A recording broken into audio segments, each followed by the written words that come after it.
세 개의 주제를 하고 싶은데, 첫 번째가 재무비율 분석, 두 번째가 현금 흐름표, 세 번째가 BEP 분석, 세 가지 할 건데, 그 현금 흐름표는 원래는 굉장히 오래 걸리는 큰 사이즈예요. 근데 그거를 시간을 봐서 진짜 중요한 거 몇 가지만 추려서 할 수도 있어요. 그건 제가 시간 봐서 조절할 거고, 지금은 이제 재무비율 분석하고 BEP는 시간도 짧게 걸리고 쉽고 시험에서 잘 나오고, 그래서 이거는 꼼꼼하게 해드릴게요. 우선 재무비율 분석이 뭐냐 그러면은 재무제표의, 이걸 배웠죠? 재무제표의 각 항목 간의 관계를 가지고 그 기업의 유동성, 활동성, 수익성, 안정성 등등 이런 거를 파악하는 거예요. 재무제표의 각 항목 간의 관계를 가지고 이용해서 그 기업의 유동성, 활동성, 수익성, 안정성 등등을 파악하는 것을 말합니다.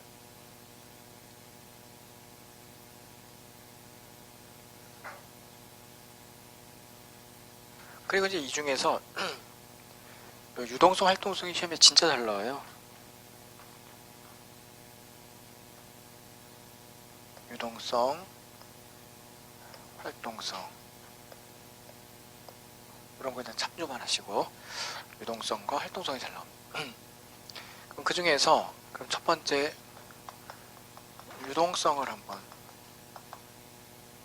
유동성을 측정하는 도구 이제 알고 싶은 거예요.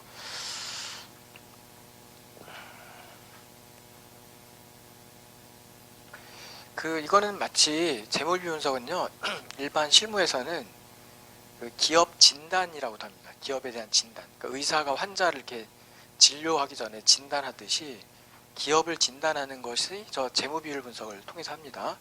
마치 여러분이 이제 그 공무원 되신 다음에 배우자감을 선택하실 때도 그자의 유동성, 활동성, 수익성, 안정성 이런 거를 봐요, 되게.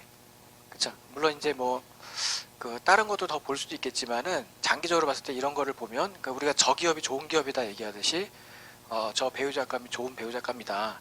저런 게 유동성 이런 것들을 가지고 보통 평가하는 거예요. 그러니까 지금은 기업 평가의 하나 도구 또는 이제 일반 실무에서는 기업 진단 도구로서 이제 재무 분석을 배우시는 거예요.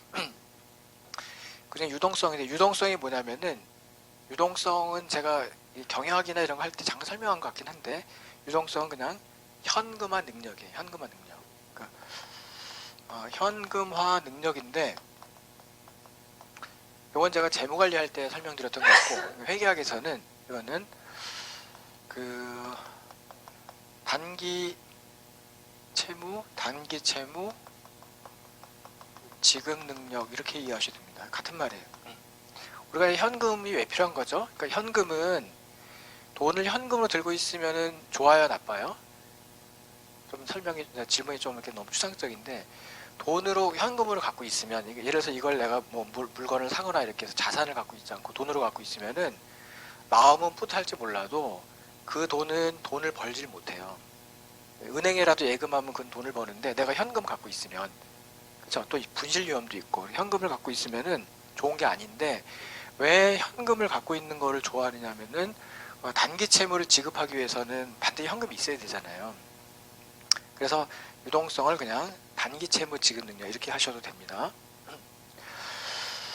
그 유동성을 파악하는 도구 중에 제일 유명한 게 유동 비율이라는 것이고 두 번째 필요한 게 당좌 비율이라는 거예요. 위에 게 더 중요합니다. 유동 비율이 훨씬 중요합니다. 자, 유동 비율은 그 유동 부채분의 유동 자산 이렇게 이해하시면 됩니다. 앞에 회계 원리 부분 제가 평소에 그냥 서너 회에 걸쳐서 하는 걸 생략하고 넘어왔기 때문에 그때그때 여러분이 생소한 용어 나오면 제가 그때부터 설명을 드려보겠습니다. 그 유동부채분의 유동자산 이걸 유동비율이라고 합니다. 일단 제가 크게 그렸다가 나중에 작게 그릴 건데 BS 보시면 BS가 여기가 자산, 여기가 부채, 얘가 자본 이렇게 생겨 있는데요. 더 디테일하게 들어가 보면 자산을 다시 이렇게 쪼개가지고 유동자산 하고 비유동자산 이렇게 나눌 수가 있어요. 유동 대 비유동 나눌 수가 있습니다. 그 유동과 비유동의 구분 기준은 1년입니다. 1년. 그러니까 1년 내에 현금화를 목적으로 갖고 있거나 1년 내에 현금화가 가능한 자산을 유동자산, 1년 이상, 1년 이후에 현금화를 목적으로 갖고 있거나 1년 이후에나 현금화가 가능한 자산을 비유동자산 이렇게 부릅니다. 이 유동자산의 예가 뭐가 있어요? 뭐 현금이나 예금 같은 거 생각하면 된다고 그랬고, 비유동자산의 예로는 건물, 뭐 기계, 뭐 차량 운반구, 뭐 이런 것들, 토지 뭐 이런 거를 생각하시면 됩니다. 근데 부채도 유동부채하고 비유동부채로 나눌 수가 있어요. 그럼 이제 구분 기준은 뭐냐면, 부채는 1년 내에 갚아야 할 부채, 1년 이내. 비유동부채는 1년 이후에 갚아야 될 부채. 이렇게 구분하시면 됩니다. 그러니까 이런 거에 얘는 이제 주로 단기 차입금 이런 게 되고요. 그다음에 만약에 종업원 급여를 이번 달 일시키고 급여는 다음 달 10일 날 준다.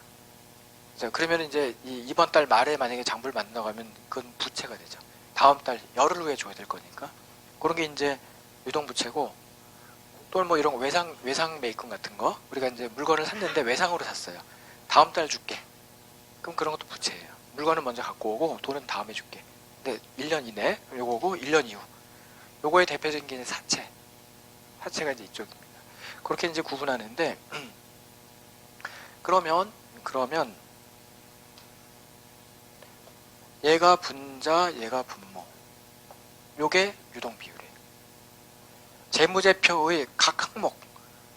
지금은 이 유동 비율, 유동성도 마찬가지인데, 요거는 BS 항목분의 BS 항목. 그러니까 분모도 BS, 분자도 BS. 요게 분모, 요게 분자. 그죠? 그렇게 해서 우리가 유동 비율을 측정합니다. 유동부채분의 유동자산인데, 질문 한번 해보면은, 유동성은 높은 게 좋은 거예요? 낮은 게 좋은 거예요? 유동성은 높을수록 좋아요? 낮을수록 좋아요? 유동성은 적절한 게 좋은 거예요. 적절한 게 좋아요? 적절한 게 좋은데, 왜냐하면은 유동성이 높으면은 뭔가 문제가 생겨요. 그러니까 현금 같은 걸 많이 들고 있으면 어떤 문제가 있다 그랬죠 아까? 분실 쪽 얘기는 하지 마시고, 그건 그냥 늘 발생한 사건은 아니니까 어떤 문제가 있죠? 수익성이 떨어져요. 수익성. 그쵸? 여러분 나중에 애인 사귈 때 나 현금 많다 이렇게 자랑하면요, 너 바보 아니야 이렇게 하시면 돼요. 현금을 계속 막 이렇게 주머니에다가 막 몇백만 원을 들고 다녀. 그죠? 바보 아니야? 그러니까 현금을 많이 갖고 있으면 이걸 굴리질 못하는 거예요. 현금을 갖고 있는 것보다는 이걸 굴리는 게 좋아. 예금해서 뭐 이자를 받든지 아니면 뭐 물건을 싸게 샀다 비싸게 팔든지. 그쵸? 그러니까 우리가 수익성도 봐야 돼. 근데 유동성은요, 높은 게 좋은 게 아니라 적절한 게 좋은데, 어떤 게 적절하냐면은 유동 비율은 2가 적절한 거예요. 2배. 그러니까 유동부채의 2배의 유동자산을 가지고 있으면 가장 적절하고 건전하다. 건전한 회사다. 건전한 사람이다. 이렇게 유동부채의 2배 정도의 자산, 유동자산을 갖고 있으면 적절하다. 이렇게 얘기합니다. 그런데 이 유동자산을 다시 둘로 나눌 때는요, 당좌자산하고 그 다음에 재고자산으로 나눠져요. 유동자산도 또 다시 둘로 나눌 수 있어요. 이게 나누는 이유는 성격이 달라서 그래요. 성격이 달라서. 유동자산 안에 당좌자산하고 재고자산이 두 가지로 이루어져 있어요. 그러면 이제 우리가 깊게는 안 배웠지만, 당좌자산은 목적이 뭐냐면 즉시 현금화하는 게 목적이고, 재고자산은 목적이 뭐죠? 그냥 판매 목적을 갖고 있는 판매 목적. 그걸 재고자산이라고 불러요. 그러니까 주요 상품, 판매 목적을 갖고 있는 게 재고자산인데, 그러면 이 유동자산 안에는 그 당좌자산하고 재고자산으로 이루어져 있어요. 이렇게 하면 그죠? 그런데 재고자산이라는 게 현금화 능력이 높아요, 낮아요? 재고자산 갖고 있으면 저걸 현금화하기가 쉬워요, 어려워요? 어렵습니다. 요즘처럼 이게 불경기에 물건 파는 게 얼마나 어렵습니까? 그죠? 재고자산 갖고 있다고 해서 네가 당장 현금을 만들 수 있느냐? 창고에는 왕창 쌓여 있어요. 창고에 저렇게 많다. 근데 팔 데가 없다. 위험하죠. 그러니까 우리가 현금화를 우리가 따지고 싶은데 재고산까지 포함시키는 것은 너무 좀 현실성이 없기 때문에 요거를 유동부채분에 당좌자산만 분자로 올린 게 당좌 비율인 거예요. 더 현금 능력이 높은, 현금화 능력이 높은 애. 현실적으로 당좌 비율이. 그러면 이 아까 우리 유동 비율이 적정하면 좋다라고 했는데 당좌 비율 높은 게 좋은 거야, 낮은 게 좋은 거예요? 이것도 적절한 게 좋습니다. 그럼 어떤 정도가 적절한 거냐 그러면은 1이 적절, 1. 물론 시험에서 1로 안 나오고 100%로 나올 때도 있어요. 2 대신에 200%도 같은 말이에요. 여기 200%, 100%. 퍼센트로 표현하면 200%, 100%, 그냥 숫자로 하면 2배, 1배 이렇게 하면 됩니다. 그죠? 상식적으로. 그래서 이제 유동부채 당좌자산 1대1 정도 비율로 갖고 있으면 참 건전한 거고 돈을 잘 굴리는 사람인 거예요. 너무 많이 갖고 있을 필요는 없어요. 그렇게 이해하시면 요거 1대1 비율로 갖고 있는 게 좋겠다 이렇게 얘기하는. 저 두 개. 얘가 훨씬 중요합니다. 유동 비율이 훨씬 중요합니다.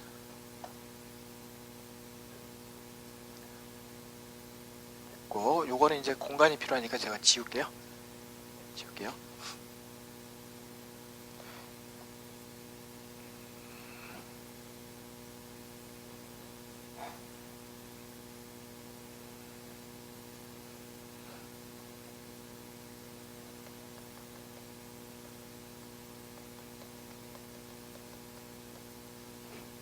자, 두 번째로 더 중요한 게 이제 활동성인데, 활동성은 높은 게 좋은 거예요, 낮은 게 좋은 거예요?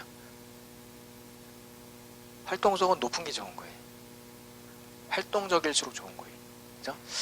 근데 이제 활동성이 이건 높을수록 좋습니다. 두 가지 정도인데 재고자산의 회전율하고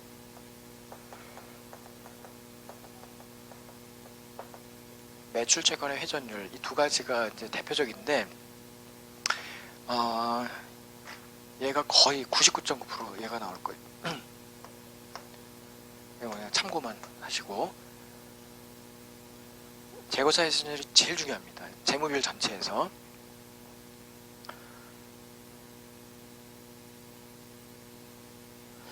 자, 재고자산 회전율은 뭐냐면은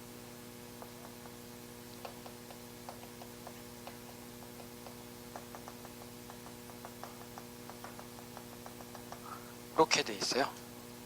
평균 재고자산분의 매출원가 이렇게 돼 있습니다.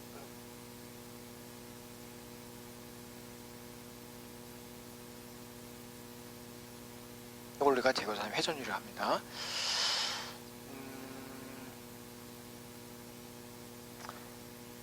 자, 이게 분모가 얘는 그냥 매출원가 썼는데 얘는 평균이란 말을 썼기 때문에 이 평균을 어떻게 이해하시면 되냐면은 기초 재고자산 더하기 기말 재고자산 나누기 2, 이거를 평균 재고라고 이해하시면 돼요. 평균 재고. 기초 재고 더하기 기말 재고 나누기 2, 평균. 그리고 여기는 그냥 매출원가 이렇게 하시면 돼요. 매출원가가 좀 생소할 수 있는데, 매출원가는 매출한 거의 원가입니다. 예를 들어서 이제 삼성전자가 스마트폰을 한 대를 100만 원에 판다고 칠게요. 100만 원에 팔면은 그 원가는 100만 원이 안 될 거예요. 보나마나. 얼마쯤 될 것 같으세요? 그냥 상식적으로 예를 들어서 한 80만 원 된다고 쳐볼게요. 너무 높게 봤나?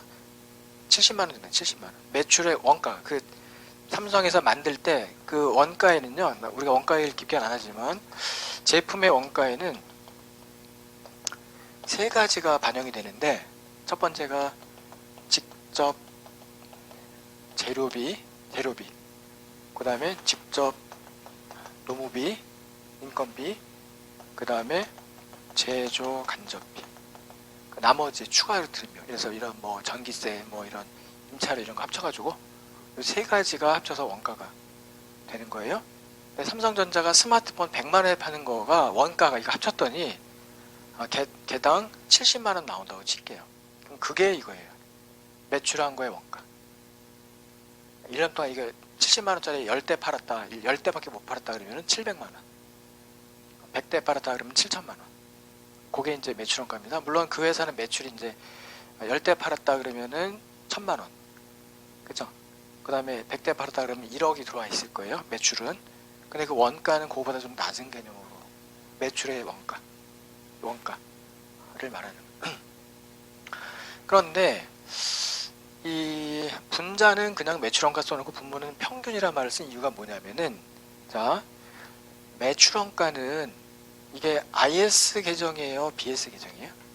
우리가 IS를 정확히 아직 안 배웠는데, 그러니까 BS는 큰 카테고리 이거죠. 자산, 부채, 자본, 요게 이제 BS고, IS는 수익 빼기 비용이 이익, 이게 IS입니다. 그쵸? 요게 이제 대표적인 게 매출이고요. 여기 비용이 이제 매출원가는 여기에 들어가요. 매출원가. 그럼 이제 이익이 나오는 거지. 자, 그럼 이건 IS 계정이 BS 계정이에요? IS 계정이죠? 근데 IS 계정은 일정 시점에 파악하는 스탁이나 스테이트입니까? 일정 기간에 파악하는 플로우입니까? 이거는 플로우입니다. IS 계정 항목들은 플로우죠. 일정 기간 동안에, 그러니까 1월 1일부터 12월 31일까지 누적치. 그죠? 제가 아까 10대 팔았다, 100대 팔았다 했잖아요. 누적치. 플로우 유령입니다. 그런데 이 재고자산은 IS 계정이에요? BS 계정이에요? 그러니까 재고자산은 자산이에요? 부채예요? 자본이에요? 자산입니다. 팔기 위해서 갖고 있는, 돈 벌기 위해서 갖고 있는 거. 그쵸? 이거는 BS 계정이에요. 근데 BS 계정은 스탁이나 스테이트예요? 아니면 플로우예요? 스탁이나 스테이트예요. 저량이나 상태예요. 됐죠? 그러면 분자는 플로우인데 분모는 스테이트예요. 그럼 이게 비교가 불가능하다고요. 그래서 요거를 평균 내는 게 뭐냐면 플로우화한 거예요. 플로우화. 단위가 같아야 돼, 비교하려면. 그죠? 그래서 플로우로 바꾸기 위해서는 평균 개념으로. 그죠? 근데 가장 쉬운 평균법이 기초랑 기말을 가지고 딱 2로 나누는 거예요. 평균 개념. 여기 평균을 든 이유가 뭐냐면, 얘도 플로우고, 얘가 플로우니까 얘도 플로우. 플로우끼리 맞비교해야 의미가 있다는 거예요. 그죠? 그리고 나서 만약에 이것이 회전율이 10회 또는 10바퀴 그죠? 10바퀴 돌았다 또는 20회 20바퀴 돌았다. 어떤 게 더 활동성이 높은 거예요? 20바퀴가 높은 건데, 그럼 이 한 바퀴가 뭐냐 이거죠. 한 바퀴는 정상적인 영업활동을 말하는 거예요. 정상적 영업활동을 말하는데, 정상적 영업활동은요, 어디서부터 어디까지를 정상적 영업활동이라냐면은 원재료를 구입합니다. 그쵸? 그러나서 이거를 일정 기간에 걸쳐서 이거를 가공합니다. 가공이라고 해도 되고 생산이라고 해도 됩니다. 그죠? 그래서 여기서 제품이 완성이 됩니다. 제조업체라고 하면은, 그러니까 유통업체라고 하면 사서 조달하는데, 사자마자 완성품이 들어오는데, 제조업체는 직접 제작을 합니다. 그러니까 생산해도 되고 제조해도 되고 가공해도 됩니다. 그래서 일정 기간 동안에 제품이 완성됩니다. 위에다 쓰는 게 나을까요? 여기가 원재료 구입한 다음에 요 기간 동안에 가공하고 여기서 제품이 완성이 됩니다. 완성되자마자 팔리면 정말 행복한 회사인데, 완성되자마자 팔리는 게 아니라 일정 기간 동안 보유하고 있다, 창고에 또는 이 매장에 보유하고 있다가 여기서 그 제품이 판매가 됩니다. 그래서 그 다음에 판매가 일어나면서 현금 받으면 참 좋은데, 대부분 이 소비자하고 거래할 때는 현금 거래가 많지만 기업 간의 거래는 현금 거래가 많아요, 외상 거래가 많아요? 외상 거래가 더 일반화돼 있어요. 그렇죠? 그래서 요 기간 동안에 채권으로 갖고 있다가 여기서 현금을 회수합니다. 그죠? 그러면은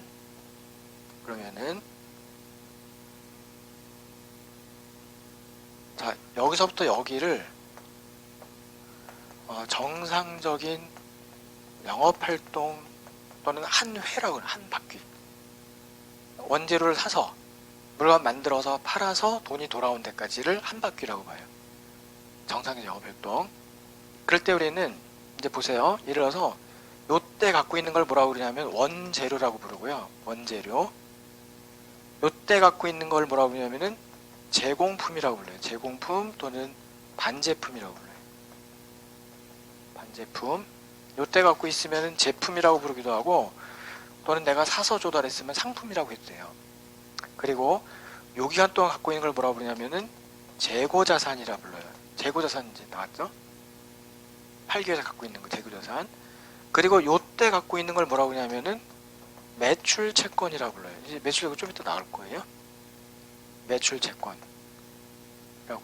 얘네들이 다 자산이에요. 근데 형태가 원재료 형태로 갖고 있을 때도 있고, 가공 중이면 제공품이나 완제품이 되고, 완성품이면 제품 상품이고, 판매 목적 갖고 있으면 재고자산이고, 그 다음에 팔고 나서 현금화를 기다리고 있으면 매출채권이에요. 이게 영업활동할 때 이러한 자산들이 이렇게 약간 이렇게 아이덴티티가 바뀌는 거예요. 조금씩 이렇게 속성이 바뀌는 거예요. 원재료로부터 제품화된 다음에 그 다음에 이제 받을 권리까지 되는 거예요. 얘가 현금을 받을 권리. 이렇게 되는 거예요. 됐죠?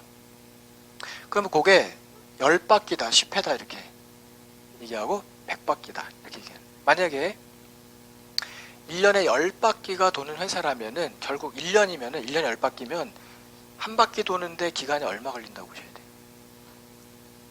36.5일 걸린다고 해요. 36.5일. 1년에 365일이니까 이걸 10바퀴 돌면 1년이 딱 가는 거예요. 됐죠? 그래서 그거를 재고자산의 회전기간 또는 회수기간이라 합니다. 회수되는 데까지 걸리는 기간. 이렇게 얘기합니다. 자, 1년에 만약에 10바퀴면은 며칠 만에 돈이 돌아오는 거예요. 여기서 돈이 나갑니다. 원재료 사면서 돈이 나가고, 여기서 회수되면서 돈이 들어옵니다. 그쵸? 이 걸리는 기간이 며칠 걸리죠? 10바퀴면 30.5일. 어떻게 구하죠? 365일을 10회로 나누면 됩니다. 그쵸? 그래서 요거는 365일 나누기 재고자산 회전율 이렇게 하시면 됩니다. 회수기간은 잘 안 나오는데 그래도 이거 파생해서 아시면 좋겠어요. 회전율을 알면은 회수기간 알 수 있어요. 만약에 이게 20바퀴면 회수기간이 어떻게 되겠어요? 18점 얼마 되려나? 18.25? 그렇게 되겠지. 36.5의 절반. 그쵸? 그렇게 해서 이해하시면 됩니다. 그러면은 이 활동성이 높다는 거는 결국 회전율이 높다는 거고, 예를 들면 그 국밥집이 국밥을 만들어서 팔아서 돈 받으면 그게 한 바퀴거든요. 그쵸? 국밥 원재료 사서 만들어서 팔아서 돈까지 받으면 한 바퀴인데, 국밥집은 국밥 한 개 팔아서 그냥 100원 남는다고 쳐볼게요. 한 개에 100원 남는다. 그래도 하루에 막 100그릇씩 팔면은, 그쵸? 그것도 아침에 100그릇, 점심에 100그릇, 저녁에 100그릇 이렇게 팔아서 그게 많으면 그게 회전율이 높은 거예요. 막 손님들이 와서 앉았다 한 20분 만에 먹고 나가. 또 앉아. 계속 돌아. 회전이 높은 거예요. 그러면은 그 하나당 수익성은 낮아도 회전율이 높으면은 전체 수익이 높게 돼 있어. 이런 걸 뭐라고 하냐면 박리담이에요. 박리담. 물건 하나 팔 때 얼마 안 남아도 왕창 많이 팔면은 다음에 많이 팔면은 수익이 높아질 수 있어요. 합치면. 그 회전율이 그래서 중요한 거예요. 그죠? 그래서 국밥집들 이런 거 그냥 국밥집은요 손님 와서 앉으면 묻지도 않아. 그냥 퍼줘. 메뉴가 하나밖에 없어. 그렇죠? 그럼 빨리 먹고 나가면 그 다음에 앉으면 되잖아요. 그러면 그게 회전율이 높은 거예요. 회전율은 여기서부터 여기까지. 이게 길게 봐서 그렇지 식당은 그냥 한 30분 만에 끝나요. 30분 만에. 그죠? 그런 게 회전율이에요. 이렇게. 그걸 우리가 재고자산 회전율이라고 부릅니다. 매출 재고 회전율 해볼게요. 매출 재고 회전율은 매출액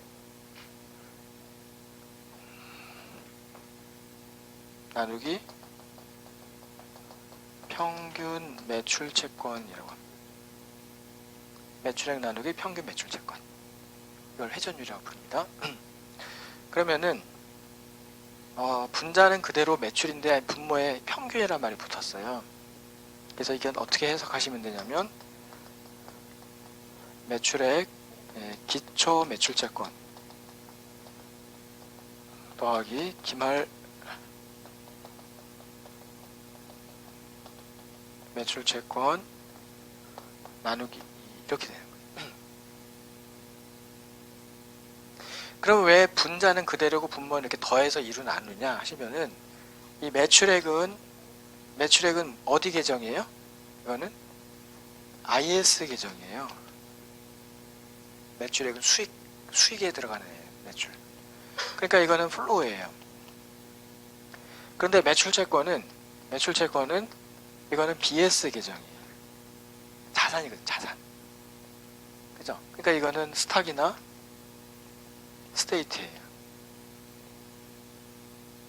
그럼 이게 안 맞아. 속성이 안 맞아.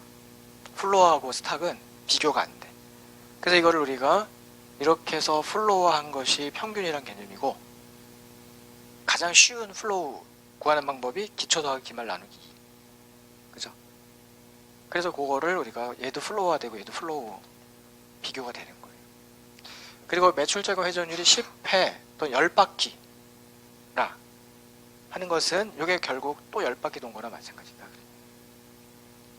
똑같은 그 개념은 똑같은 건데 뭐가 다르냐 그러면은 얘는 매출 원가는 단위가 원가일까요? 매가일까요? 이게 단위가 원가예요. 원가 단위. 그죠? 재고자산은 단위가 원가로 계산돼요? 매가로 계산돼요? 여기 있는 이 금액들이 다 원가로 계산돼. 여기까지는 원가예요. 그죠? 원가로 계산돼. 원가는 원가끼리 비교해야 말이 되는 거고 이 매출액은 원가 단위예요? 매가 단위예요? 단위가? 매가 단위, 매가. 판매가. 그죠? 매출 채권은 원가로 계산돼요? 매가로 계산돼요? 매가로 계산돼. 그러니까 매가는 매가끼리, 원가 원가끼리. 이렇게 소리가 비교하는 거고 그러면 얘만 해도 되니까 얘는 안 해도 돼. 얘가 더 내부적으로 찾기 쉬울 수도 있고요. 물론 얘가 더 쉬우면 얘로 하셔도 됩니다. 비슷하게 나옵니다. 두 가는 거의 같은 건데 단위가 원가는 원가끼리 매가는 매가끼리 비교하는 게 말이 된다는 거예요. 됐고 그러면은 하나 더 파생해서 나오는 게 매출 채권 회수 기간 또는 회전 기간이라는 거예요. 쉬울 것 같아요. 이거는 예를 들어서 내가 10바퀴면은 며칠마다 한 번 돌아오는 거예요. 한 바퀴가 36.5일. 그죠? 그래서 계산을 어떻게 하는 거냐면 365일을 여기가 매출 채권 회전율로 나누시면 되는 거예요. 10바퀴면 30.5일, 20바퀴면 18.25일 이렇게 되는 거예요. 다만 여러분이 시험장 가셨을 때 이 계산 문제 나온다면 여기를 계산을 편하게 하기 위해서 그냥 300일로 주는 문제도 있고요. 암산 쉽게 하라고 원래는 1년은 365일인데 360 주는 문제도 있고 300 주는 문제도 있고 그냥 더 이상하지만 200 그렇게 주는 데도 있어요. 그럼 문제를 잘 보고 푸세요. 그냥 혼자 360으로 무조건 적용하지 마시고 문제에서 가정하기를 1년을 360일로 가정한다. 1년을 300일로 가정한다. 이런 거 많이 봤어요. 그러니까 그럴 때는 그거에 맞게 하시면 숫자가 딱 떨어지게 나와요. 그쵸? 막 이게 300일로 본다. 이게 10회다. 그럼 딱 30일 나오잖아요. 보기 보면 30이 있을 거라고. 그렇게 해서 푸시면 되는 거예요. 두 개 했고, 나머지는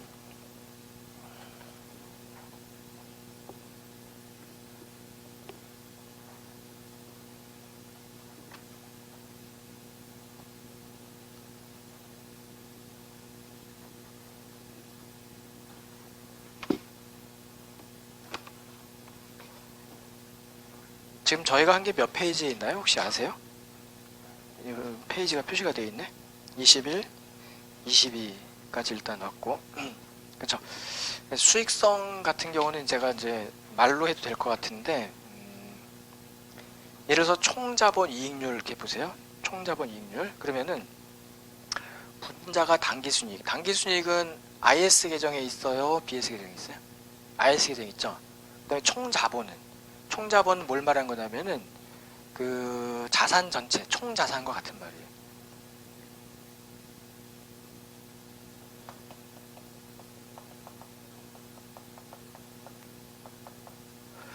넷인컴 또는 당기순이익. 여기는 평균 총자본. 저희가 지금 이렇게 BS를 그리면요.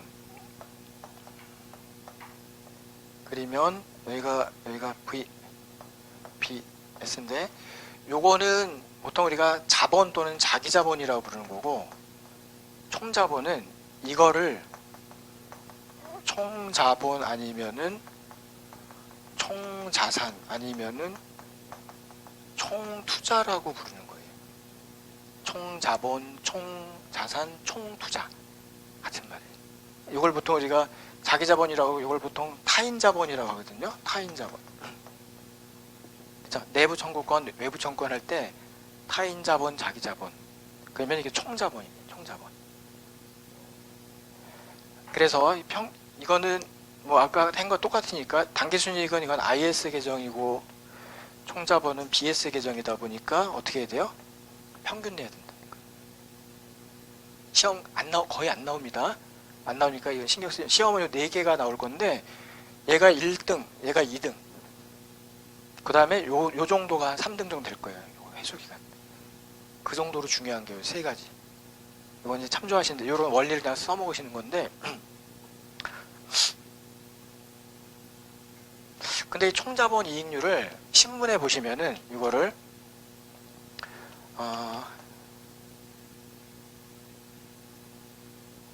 ROI 아니면은 ROA라고 많이 씁니다. 신문에 보면은 ROI라는 거 신문에서 본 적 있어요? 앞으로 많이 보실 거예요. 이제 배웠으니까 눈에 들어온다고. 그러니까 ROI나 ROA라는 말을 많이 쓰는데 이게 이 Return on Investment고요. Return on Asset이에요. Asset 자산. 그러니까 총자산. 그러면 이제 보통 우리가 이게 return이고요. return이 수익이고요. 이게 영어로 on이에요. on 분수. 어디 위에 있어? 이게 R에 어디 있냐면은 I 위에 있어. I 총투자. Return on Investment 또는 Return on Asset. 그 ROI나 ROA라고 해서 진짜 유명한 용어예요. 신문 보시면은 저 회사 ROI가 어떻게 돼? 그러면은 이 총자본 대비 수익률이 몇 프로냐 이렇게 묻는 진짜 유명한 용어거든요. 그래서 상식적으로 알아두세요. ROI나 ROA라는 거. 그 밑에 자기자본 이익률은 요거분에 자기자본. 그죠? 이건 ROE라고 그래요. ROE. ROE라는 것은 자기자본은 영어로 equity라는 거 있어요. equity. 요거는 A, 요거는 I. 총투자, investment, 총투자 I. 총자산은 asset, A. 그러면 자기자본은 equity, E. ROE라고 써요. ROE. 잘 안 써. 되게 신문 보면 그냥 ROI 아니면 ROA가 나올 거예요. 그건 이거구나. Return on asset, Return on investment. 그 정도 하시면 됩니다. 됐죠? 다만 요거 그 활동성은요. 그러니까 유동성 같은 경우는 BS 항목과 BS 항목 간의 비교였는데 활동성 같은 경우는 IS가 분자라고 BS가 분모로 가는 거예요. 그쵸? 이렇게 됩니다. 그래서 그림으로 제가 보여드리면은 뭐 재고자산 회전율 보여드리면은 예를 들어서 이게 IS를 이쪽에다 쓰고 BS를 제가 여기다 쓰면은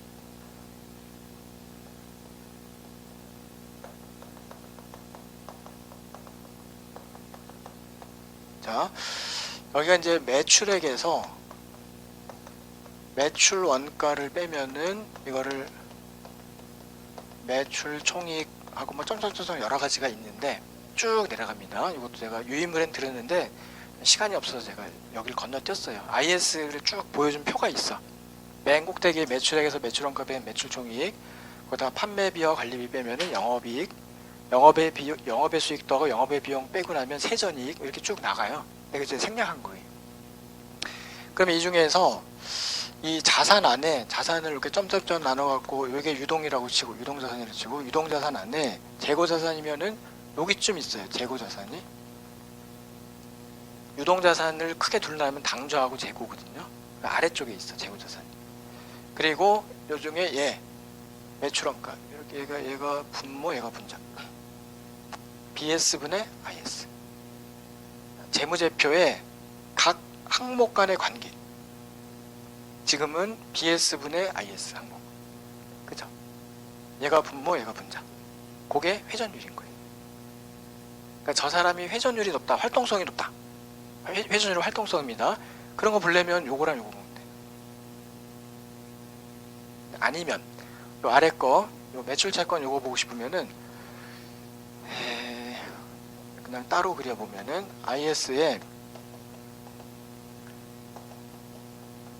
매출액 빼기 매출원가 줄여서 매원 매출원가 이퀄 매출총익 줄여서 매출총익 쓰고 나서 BS에는 자 자산을 점점점 나눠서 여기가 유동이고요. 유동 안에 매출채권은 재고보단 조금 위에 있어요.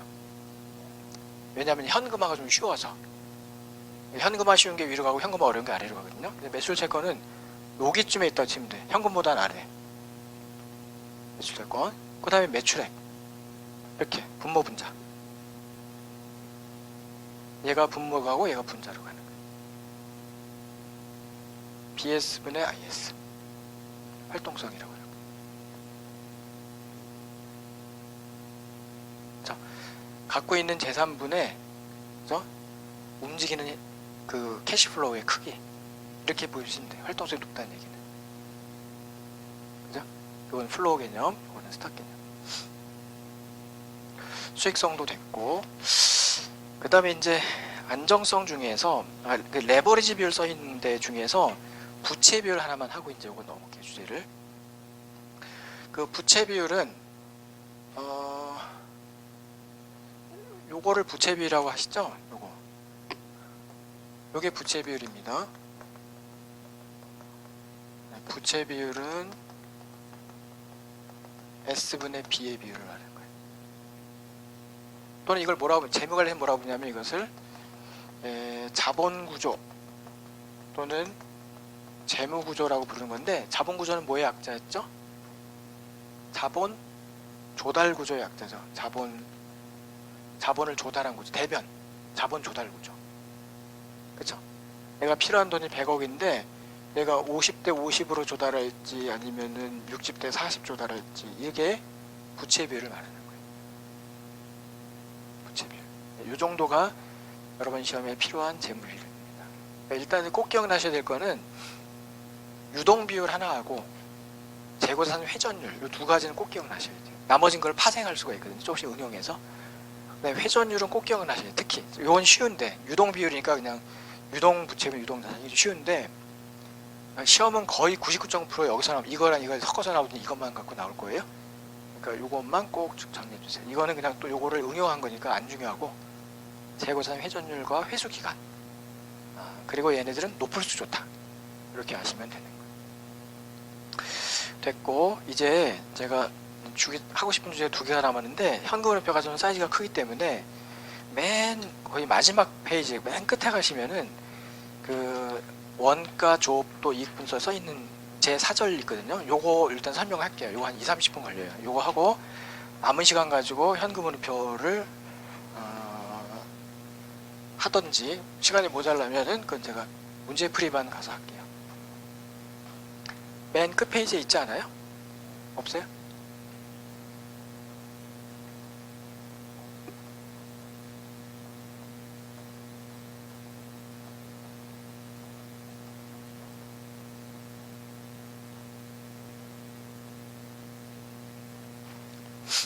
거의 얘도 99.9% 나오는 거예요.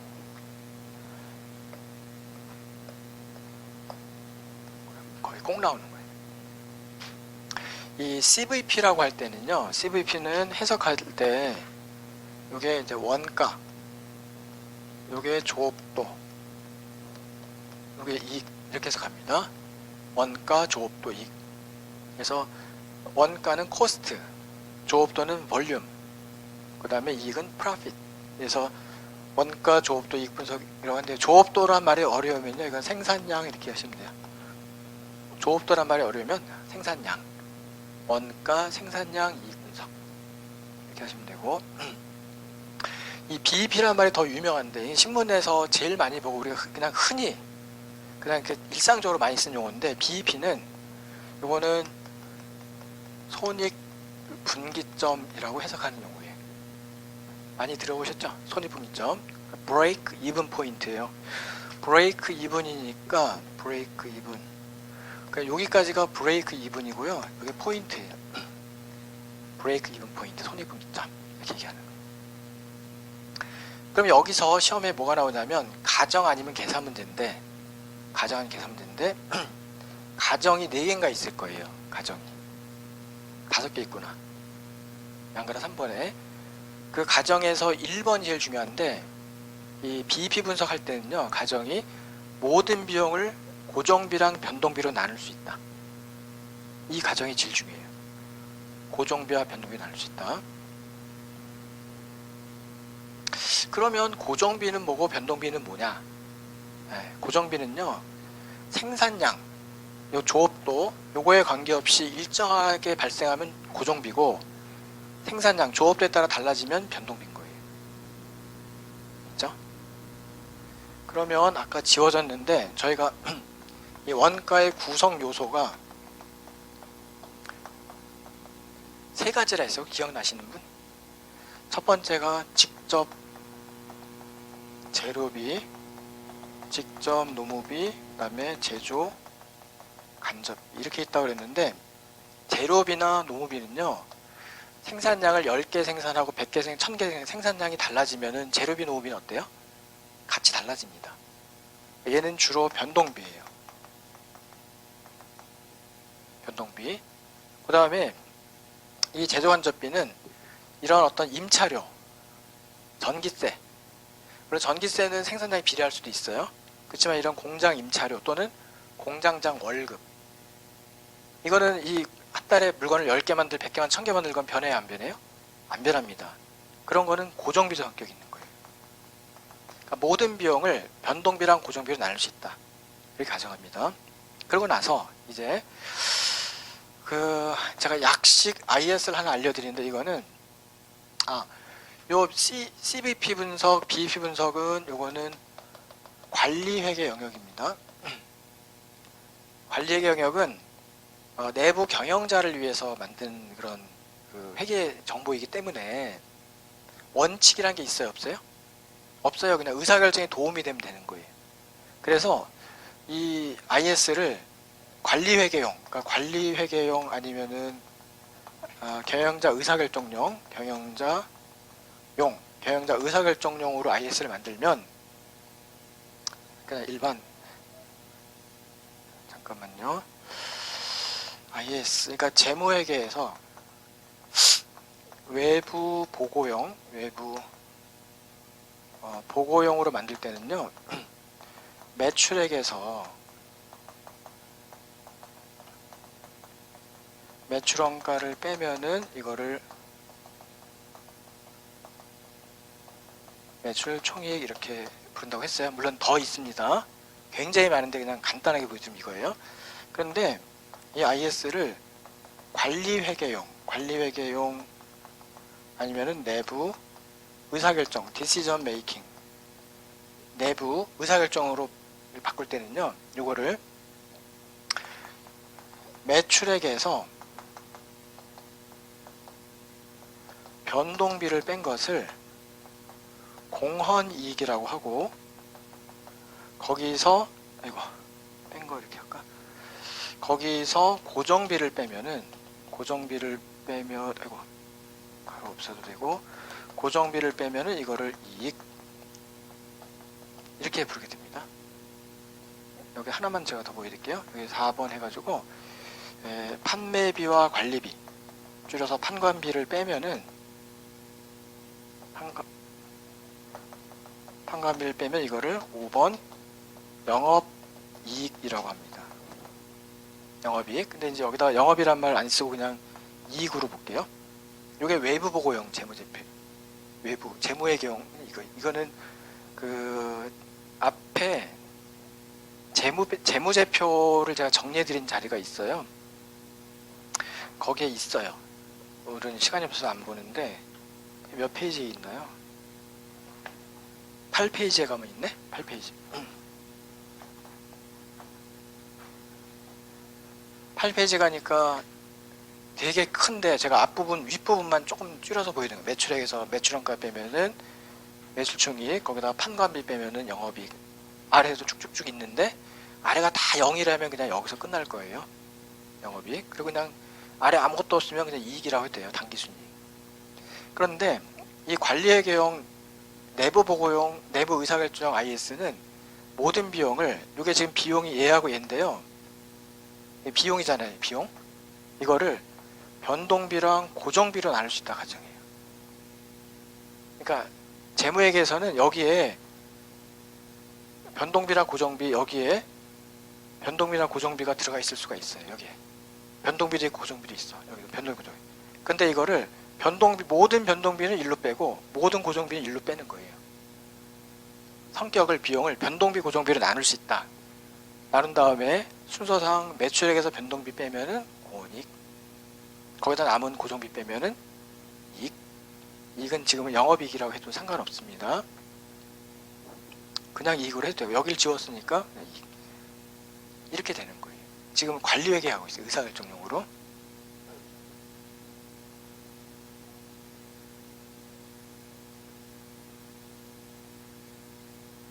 자, 그러면은 이 매출액은 어떻게 구하냐 그러면 P 곱하기 Q로 구해요.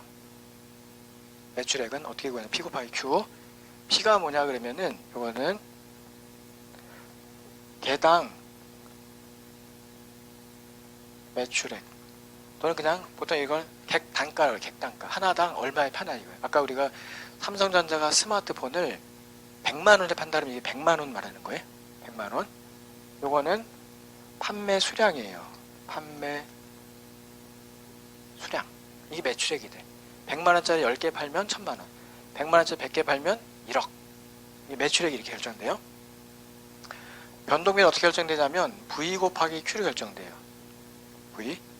그 중에 이 V가 뭐냐 그러면은 개당 변동비예요. 아까 삼성전자가 스마트폰 만들 때 70만원 든다고 했어요. 그 70만원인데 만약에 회사가 10개 만들어 팔았다 그러면 70 곱하기 10, 700만원. 100개면 70 곱하기 100개, 7천만원? 뭐 그런 식으로 계산되는 거예요. 이게 변동비. 그 변동비는 특징이 뭐냐면 이 생산 수량, 판매 수량의 비례해서 달라지는 거예요. 그러니까 10개 팔았냐, 100개 팔았냐, 1000개 팔았냐에 따라서 달라지는 거예요. 그러면 요거를 공헌이익, 요거에서 이걸 뺀 걸 공헌이익이라고 하는데, 공헌이익은 영어로 컨트리뷰션 마진이라고 해요. 컨트리뷰션 마진, CM. 컨트리뷰션 마진 이렇게 하는데, 여기는 뭘 쓸 거냐면 P 빼기 V분의 Q 이렇게 쓸 수가 있어요. 예를 들어 볼게요. 삼성전자가 스마트폰 하나 팔면 100만원을 받는데 스마트폰 하나 만들 때 70만 원 든다 칠게요. 그러면 물건 하나 팔 때마다 우리 회사 이익에 얼마씩 공헌합니까?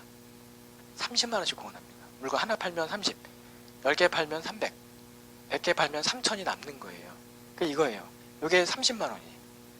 그쵸? 요게 100원이고 100만 원이고 요게 70만 원이. 그죠? 그러면 하나 팔 때마다 우리 회사에 30만 원씩 공헌해. 10개 팔면 30 곱하기 10개. 100개 팔면 30 곱하기 100개. 그걸 공헌이익이라고 불러. 영어로는 contribution margin. 그래서 이제 고정비는 이 생산량에 비례하지 않기 때문에 이렇게 fixed cost 이렇게 씁니다. 그래서 그러면 이제 이익이 되는 거죠. 이익은 뭐 net income 이렇게 써도 되고 순이익. net income은 순이익이라고 쓰는 단어예요. net income. 순이익.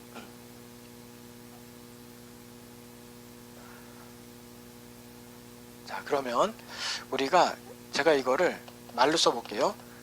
매출액에서 변동비 빼고 고정비 빼면은 이익. 단순하게 하면 매출액에서 원래 재무회계에서는 매출원가랑 판관비를 구분해서 보고합니다. 이거 왜 구분하냐면 이거는 매출과 다이렉트로 연계가 되는 거예요. 직접 관련이 있어서 여기다 직접 빼고 이거는 약간 관련성이 떨어져서 따로 보고하는 거예요. 근데 이 안에는 변동비, 고정비가 다 들어가 있어. 근데 이거를 다 쪼개갖고 다시 변동비는 일로 보내고 고정비는 일로 보내. 그죠? 그러면은 매출액에서 변동비, 고정비 빼면 그게 이익인 거예요. 맞죠? 자, 그러면 이걸 제가 이렇게 기호로 써보면은 매출액은 P 곱하기 Q, 변동비는 V 곱하기 Q, 고정비는 fixed cost. 이익은 이익 그냥 한글로 써도 되고 아니면 그냥 net income 이렇게 써볼게요. 매출액에서 변동비 빼고 고정비 빼면 이익. 이겁니다. 근데 요거를 이 매출과 변동은 생산량 Q에 비례해서 움직이는 거예요. Q에 따라 달라져. 그죠? 그래서 요거를 P 빼기 V를 묶고 Q FC 이퀄 이렇게 써도 됩니다.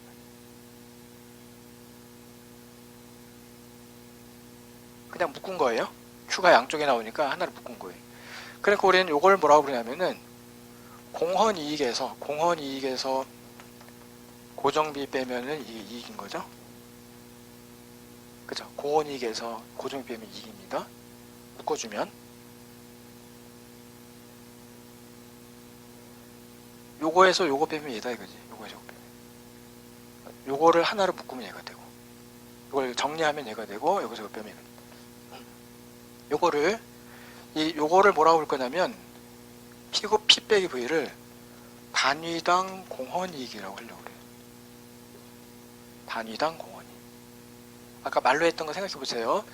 삼성이 스마트폰 한 대 팔면은 100만 원 받고 스마트폰 한 대 만들 때 70만 원 들어요. 그러면 스마트폰 한 대 만들어서 팔면 한 대당 회사 이익에 얼마 공헌하죠? 30만 원씩 공헌합니다. 그죠? 30만 원. 100에서 70 뺀 30만 원, 이게 단위당 공헌이익. 거기다 단위를 곱하면 총 공헌이익이에요. 총 공헌이익. 이런 말 잘 안 씁니다. 단위당 공헌이익 곱하기 판매 수량. 그러면 총 공헌이익. 그냥 공헌이익 쓰셔도 돼요. 됐죠? 그러면 이제 시험에 나오는 게 가장 시험에 잘 나오는 게 BEP 수량. 이게 1순위예요. 1순위. 거의 99%. 시험에 나온 유형을 제가 3가지 소개할 건데 이 안에서 1순위가 첫 번째 유형이 제일 잘 나옵니다. 이게 BEP 수량을 구하는 거예요. 손익분기점 수량 구하는 건데 이걸 어떻게 구하냐 그러시면요. 어떻게 구하냐면은 손익분기점이 뭡니까? 손익분기점 제가 그림을 잠깐 보여드릴까요? 여기가 판매 수량이에요. 수량. 그 다음에 여기가 단위가 원이에요. 자, 비용이 성격이 두 종류가 있는데 하나는 변동비, 하나는 고정비. 고정비는 생산 수량, 판매 수량에 관계없이 일정한 게 고정비. 맞죠? 예를 들어서 어떤 회사가 3천만 원 정도의 고정비가 든다고 칠게요. 10,000원 안 쓰고 3천만 원 정도 고정비가 드는 회사입니다. 그런데 이 회사가 물건 하나 만들어 팔면 30만 원 남다 칠게요. 물건 하나 팔면 100만 원 받고 물건 하나 만드는데 70만 원 들어요. 하나 만들어 팔면 얼마 남아요? 30만 원 남습니다. 그 30을 뭐라고 그러냐면 단위당 공원이익 이렇게 부릅니다. 여기다가 그 원래 변동비는요. 변동비는 이렇게 생겼어요. 생산 수량에 비례해서 달라지는 게 변동비인데 저희는 매출도 얘에 비례해서 달라집니다. 그쵸? 근데 이걸 묶어가지고 따로따로 하면 불편하니까 묶어서 이거를 공헌이익은 뭐냐면은 P 빼기 V 곱하기 Q입니다. 단위당 공헌이익 이렇게 한번 표현해 보면은 자 물건 한 개 팔면 얼마 남아요? 30. 두 개 팔면 60. 10개 팔면 300 남잖아요. 그러면은 얘가 판매량이 늘어날수록 공헌이익이 점점 커져요. 총 공헌이익이. 단위당 공헌이익은 일정한데 요게 곱해지니까 요게 Q가 증가하니까 얘도 같이 증가합니다. 비례해서. 그쵸? 그러면은 요런 데는 뭐 이익보다 비용이 더 크니까 여기는 손실이라는 자리예요. 손실. 여기는 비용보다 이익이 크니까 여기 이익이 나는 자리. 그러면은 이렇게 교차하는 점 여기를 뭐라고 그러냐면 여기가 BEP 손익 분기점이라고. 손익이 분기되는 점. 손실과 이익이 이렇게 분리가 되는 차이가 나는 지점. BEP가 되는 거예요. 암산 능력이 있으시면요. 제가 아까 물건 하나 만들어 팔면 공헌이익이 30만 원이라고 그랬었어요. 그러면은 그러니까 고정비가 3천만 원 회사는 몇 대를 팔면 똔똔 BEP가 됩니까? 네, 100대 팔면 이제 여기 100대를 팔면 BEP가 되고 그쵸? 30만 원 곱하기 100이면 3천만 원이고 그걸로 고정비 딱 지출하면 끝나잖아요.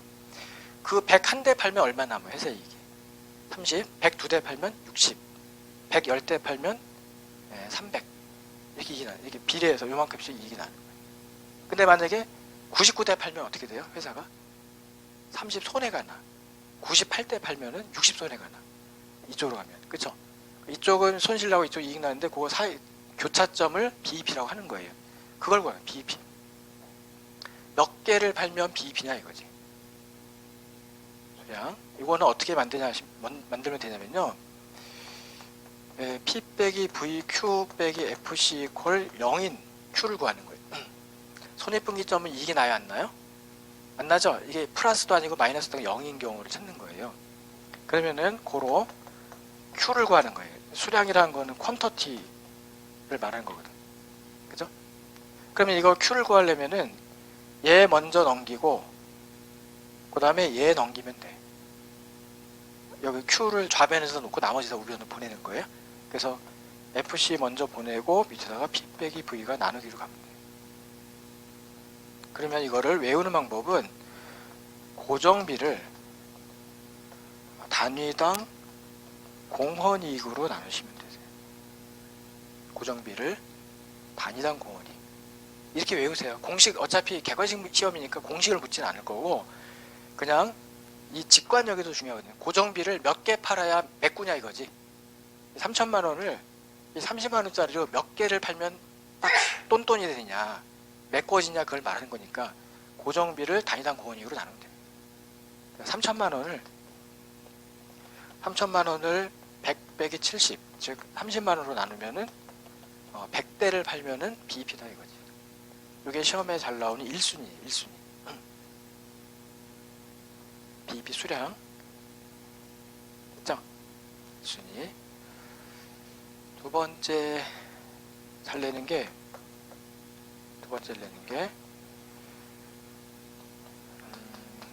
BEP 매출액을 물어볼 때가 있고 세 번째 순서를 제가 바꿀게요. BEP 매출액 가지고 두 번째가 목표이익 수량 물어볼 때가 있어요. 목표이익 수량 조금 한 단계 더 응용한 건데요. 어떤 회사가 이걸 0을 목표로 하는 회사가 누가 있겠어요. BEP 이거는 그냥 참조하는 거지.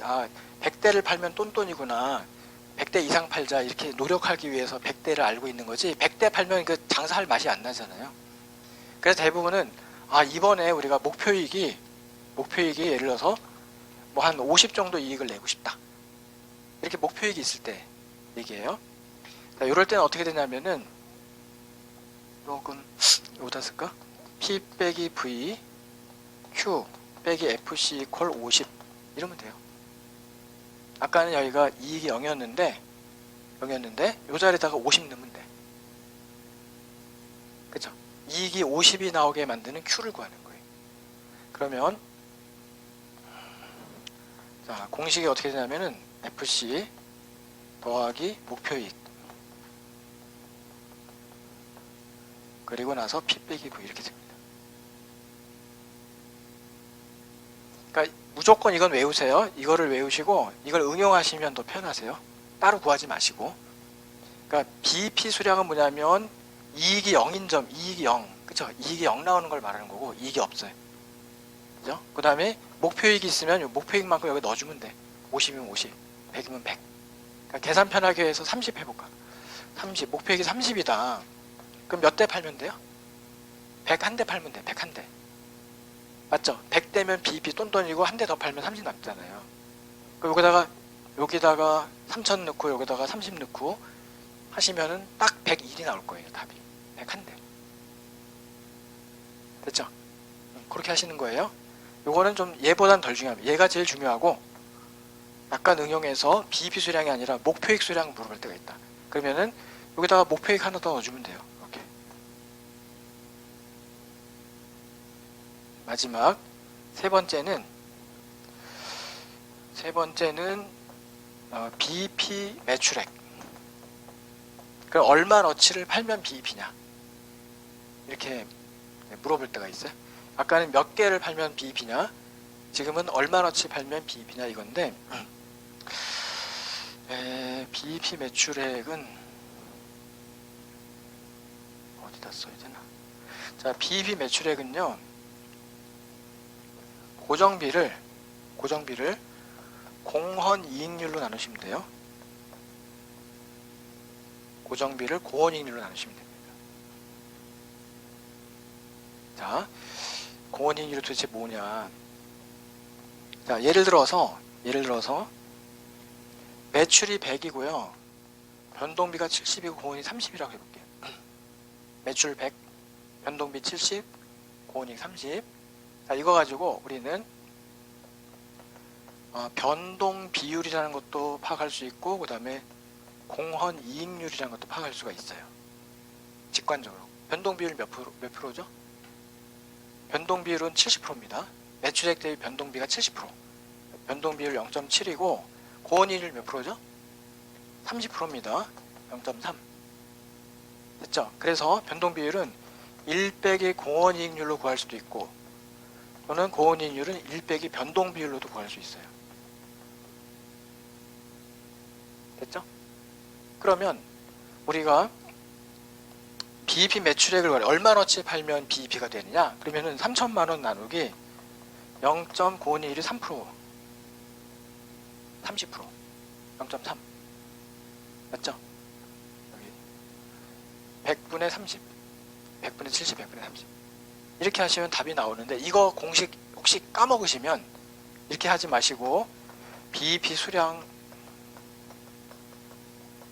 곱하기 단위당 매출액 P 이렇게 해도 됩니다. 아까 우리 단위당 얼마 판다고 그랬죠? 100원, 그쵸? 한 개당 100원이잖아요. 그럼 BEP 매출이 몇 개지? 100개.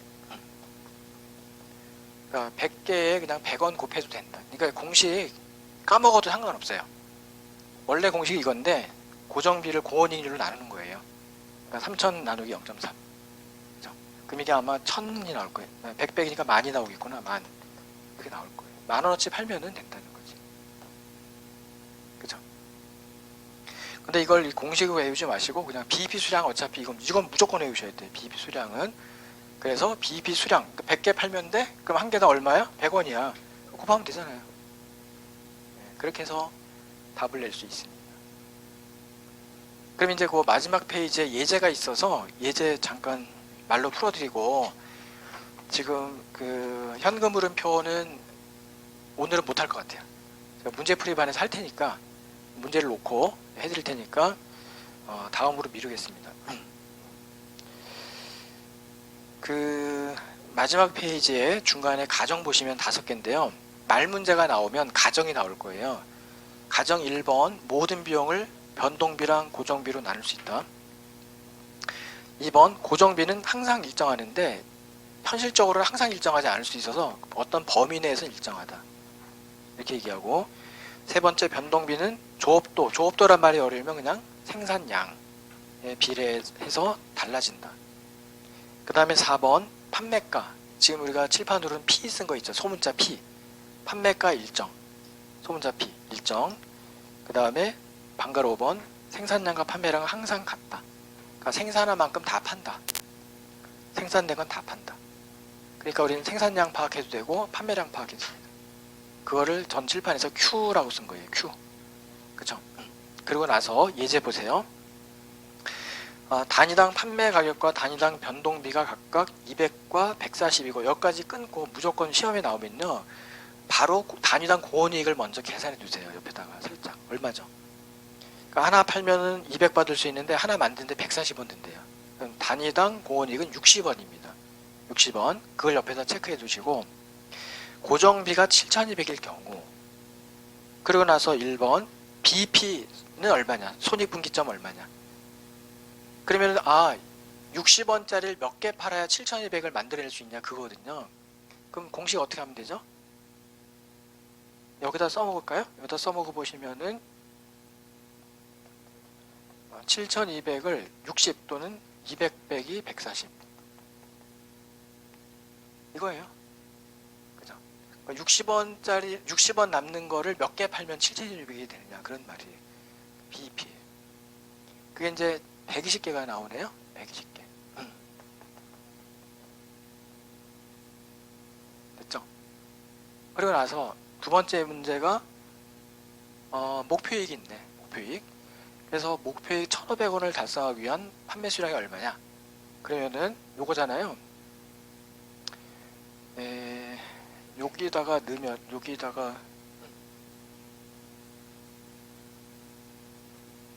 요거는 아까 120개였고 여기다가 넣으면요 7,200 더하기 1,500 이렇게 하시면 돼요. 목표액자리에다가. 근데 여기는 똑같이 60 됩니다. 그래서 이거는 혹시 여러분이 요령이 있어서 요거를 알고 있다면 120개 더하기 1,500만 60으로 나눠서 얹으셔도 돼요. 몇 개를 더 팔면 되냐 이거. BEP보다 몇 개 더 팔면 이익을 메꿔낼 수 있는 그런 뜻이기 때문에 이렇게 해도 상관없습니다. 이렇게 구하는 게 답은 어때요? 똑같아요. 이거 안다면, 요거 먼저 안다면 요거만 따로 구해가지고 더 하셔도 됩니다. 얼마가 돼요? 145인가 그랬죠? 145개인가 그럴 거예요.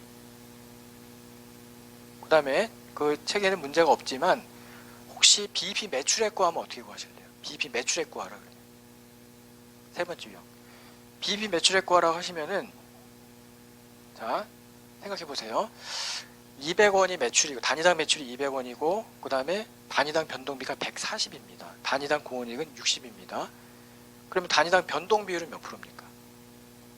200분의 140이니까 0.7입니다. 20분의 14니까. 그쵸? 그 다음에 그럼 단위당 변동 비율은 몇 프로예요? 0.3이죠. 200분의 60. 20분의 60. 20분의 6. 맞죠? 왜냐면 200분의 60은 100분의 30하고 같은 말이거든요. 30%지. 고원이익률은. 그쵸? 예를 들어서 변동 비율은 200분의 140 계산 불편하잖아요. 100분의 70. 다 반씩 쪼개면 되잖아요. 그러면 70%. 그러니까 변동 비율은 70%, 고원이익률은 30%. 그럼 이제 여기다가 7,200을 0.3 나눠도 되고 이렇게 해서 구하셔도 되고, 또는 얘 아니까 이 BEP 수량이 몇 개 썼죠? 아까? 120개. 그쵸? 개당 얼마 팔기로 했죠? 200원. 맞죠? 그러니까 집에 가서 요거 한번 나눠보시고 이 나누는 거 불편할 수도 있어요. 10분의 3이니까 72,000을 30으로 나누면 되겠다. 7,200을 3으로 나누면 되겠다. 어쨌든 요게 더 쉬울 거예요. 이게 얼마? 24,000원 나오나? 곧좀 나올 것 같긴 한데 24,000. 그죠? 자, 그렇게 해서 우리가 세 번째 유형까지 대비할 수가 있습니다. 그럼 오늘은 저희가 시간 제약 때문에 제가 일단 첫째 시간에는 회계 정의에서 여러 가지 이런 틀, 회계를 이해하는 틀을 설명드리려고 거기에 용어들이 많이 나왔었고요. 요번에 이제 오후 시간에는 두 개 주제를 했어요. 하나는 비율 분석, 하나는 비입비 분석. 둘 다 아주 깔끔하게 그냥 이렇게 깊고 복잡한 게 아니라 그냥 몇 가지 공식만 정확히 이해하면 되는데 그 공식이 뭐 그렇게 많이 어렵진 않으니까 거기까지 정리해서 알아두시고, 현금 흐름표는 그냥 천천히 제대로 설명드리면 1시간 잡아야 되거든요. 그래서 이제 오늘은 못하고 제가 나중에 문제풀이반에서 한 문제 정도를 넣어가지고 여러분들 기출문제도 두세 문제 나와 있어요. 그쪽이. 그래서 그거를 제가 그런 문제 유형을 뽑아가지고 제가 설명드리는 방법도 있고, 이렇게 해서 제가 다음에 정리해 드리도록 하겠습니다. 자, 됐죠? 자, 다음 시간에 뵙겠습니다.